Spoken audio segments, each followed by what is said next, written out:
I am probably like super duper shiny and all of that, but that's not important.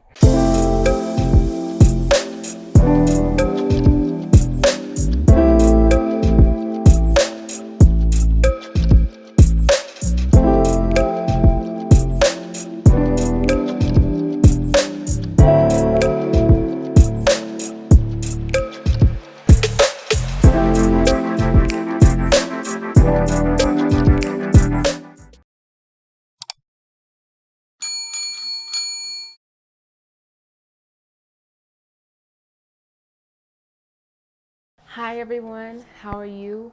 Welcome, welcome, welcome, sir, ma'am, girl, boy. It's me, Zakiya Davidia. Hi, I am here. I just got home. It's like 11:45 at night. Yeah, 11:48, 10:48, excuse me.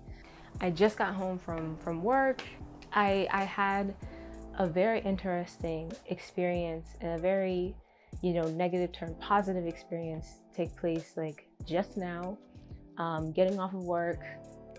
And I decided to stop at my local taco joint because that's how I'm feeling. Okay, I got a little bit of white wine in the fridge, a little bit of orange juice. Might make a little mimosa and have some tacos, or just have the wine. I don't know yet, because I got this little lime water because I'm trying to alkalize my body, like how Dr. Sebi was saying. You feel me? Also, shout out to this mug. It's one of those insulated, like, keeps drinks really cold, literally hot drinks hot. And I got it from Big Lots, and it says witch's brew on it, and it was like $8. Anyway, we're not here to talk about the mug.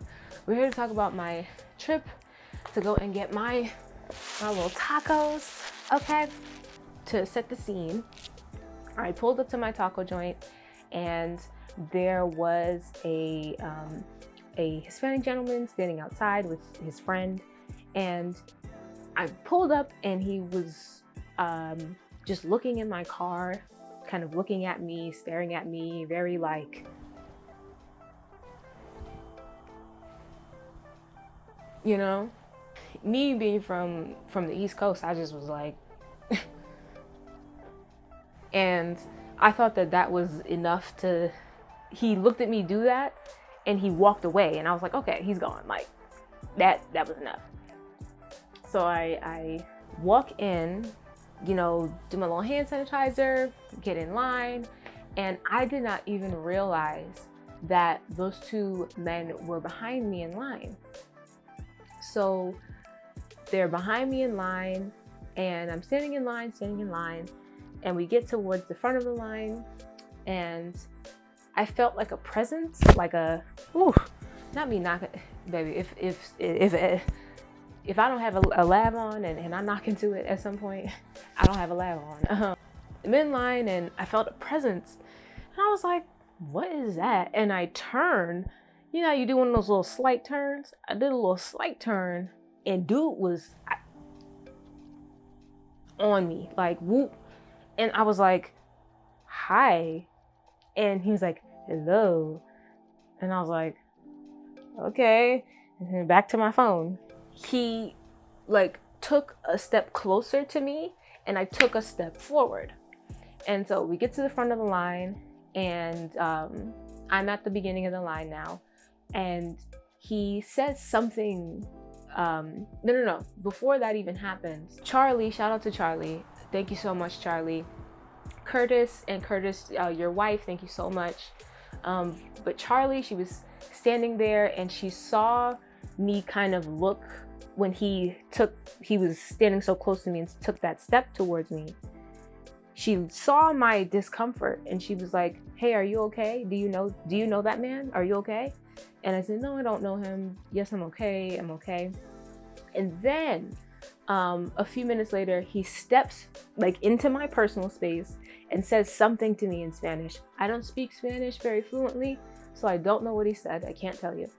But he said something to me in Spanish. He said it in a tone that sounded like a question.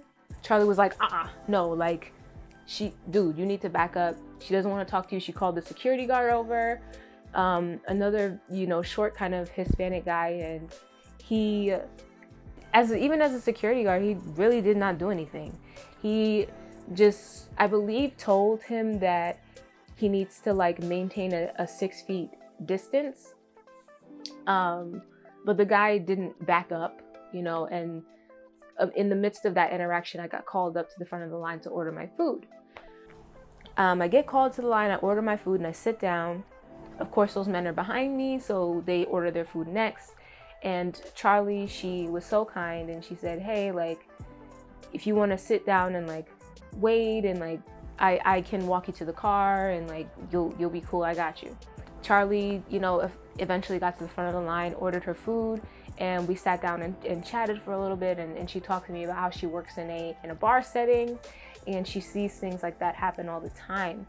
And of course, Mr. Curtis and his lovely wife came up to me and asked me if I was okay, and sat with me as well.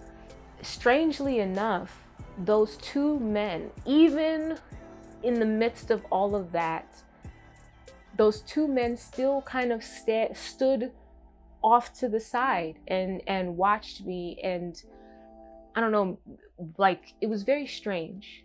They just stood there, watching, looking, maybe waiting for an opportunity where I am alone to approach me or whatever.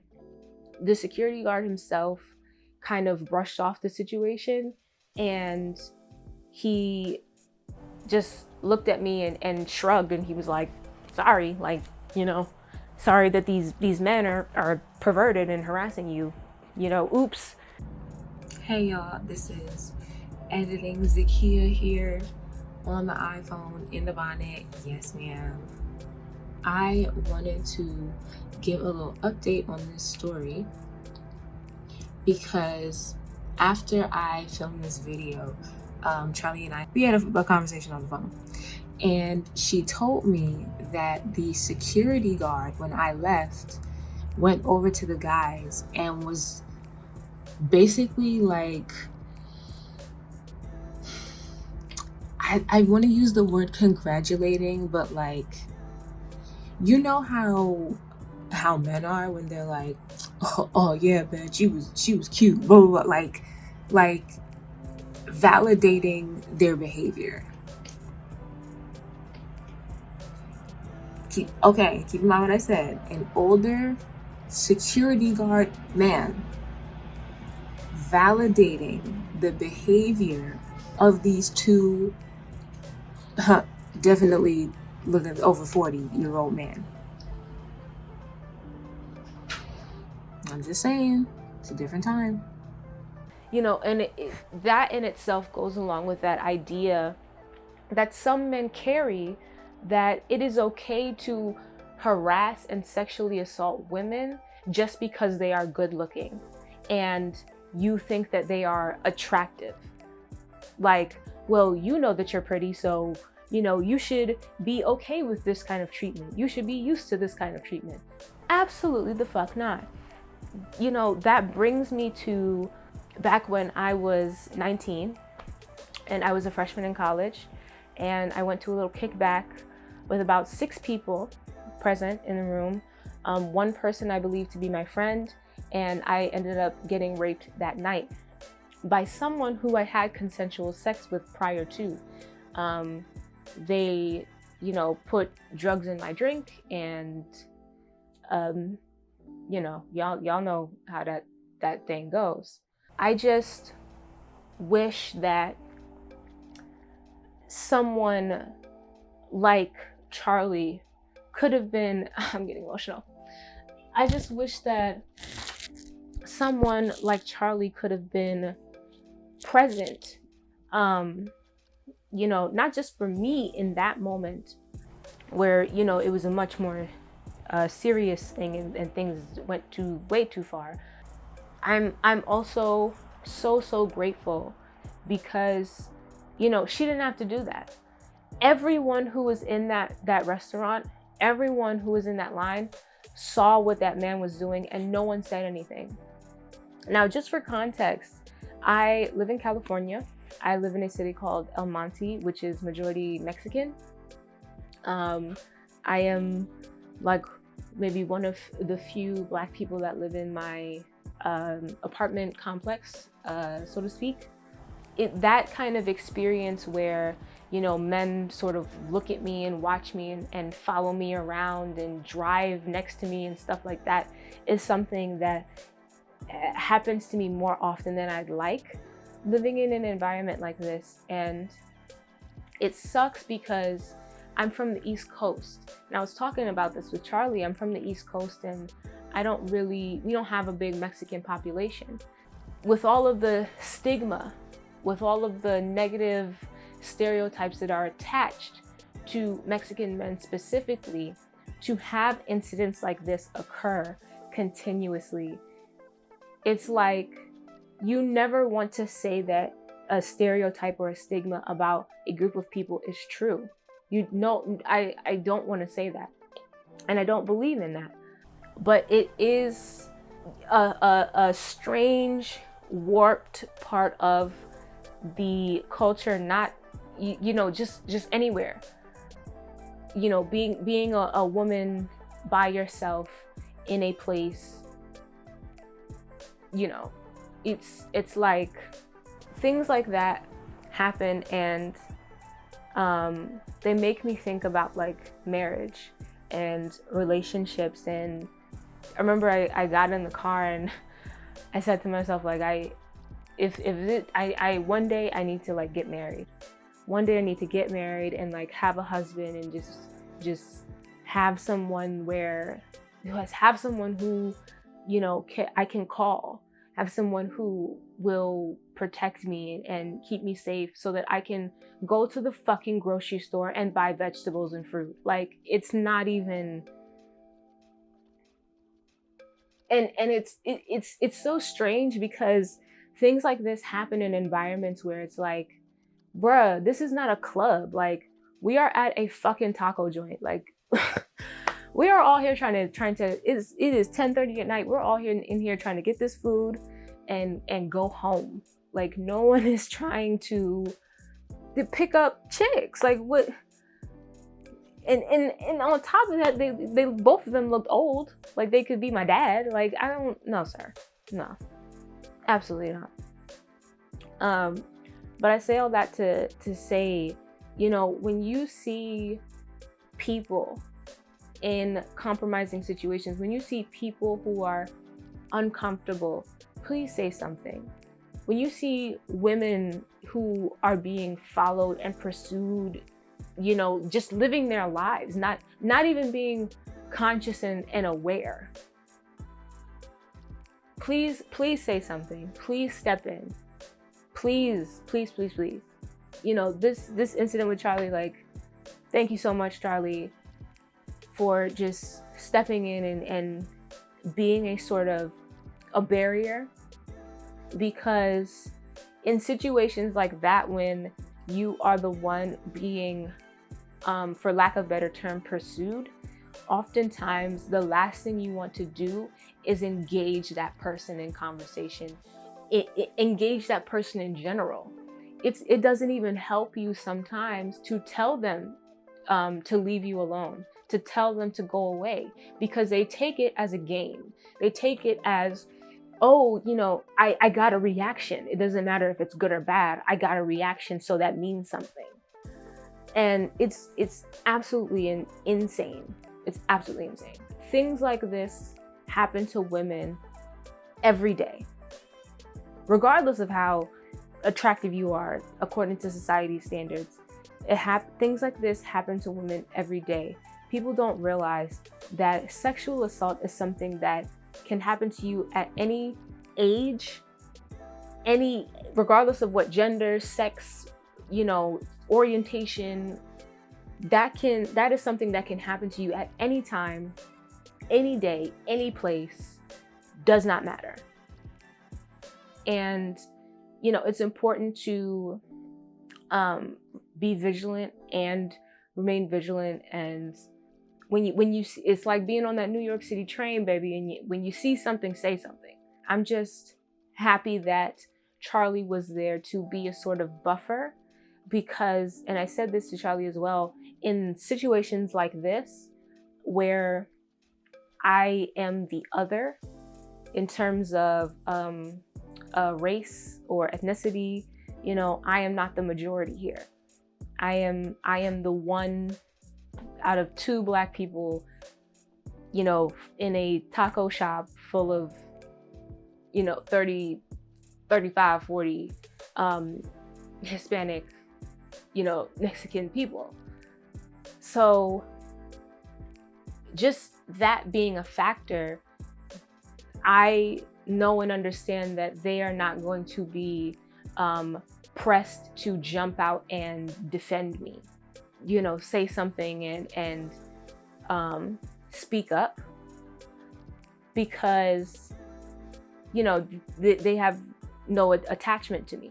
You know, I'm just, you know, a Black girl, you know, in the taco shop. If anything, there are probably people who are upset that I'm in the taco shop because, you know, I shouldn't be, you know, in spaces like that trying to eat fucking food or whatever. So once again, y'all, please, when you see something, say something.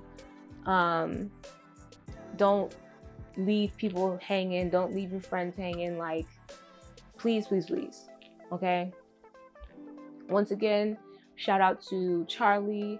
Shout out to Mr. Curtis and his wife. Thank you so much. This is a moment that, you know, really hits home for me and lets me know that, you know, there are good people in the world who want to keep the world good. You know what I mean? Oh goodness. If y'all are not drinking lime water, baby, just some nice filtered, clean, bottled, whatever water with some fresh lime and some, if you an ice girl, this gonna get you together. If you an ice queen, you're welcome, okay? And on that note, thank you so much for watching. I appreciate it. Like, share, subscribe, comment, and not even let me know, but comment and let the world know just how often things like this happen.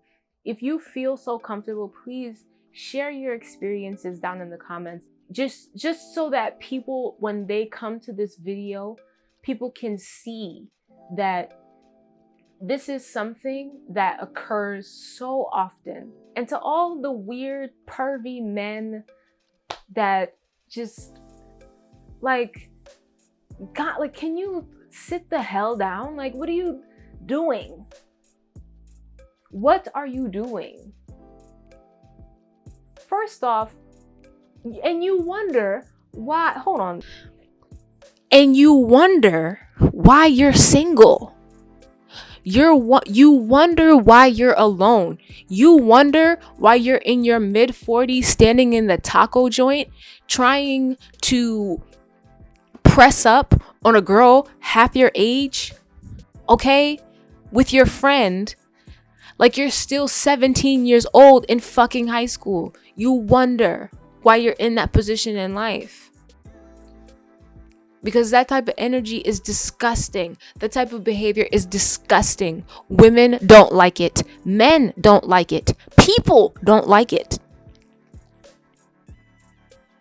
And I don't know if maybe this is a tried and true method for him, for you. Cut that shit out.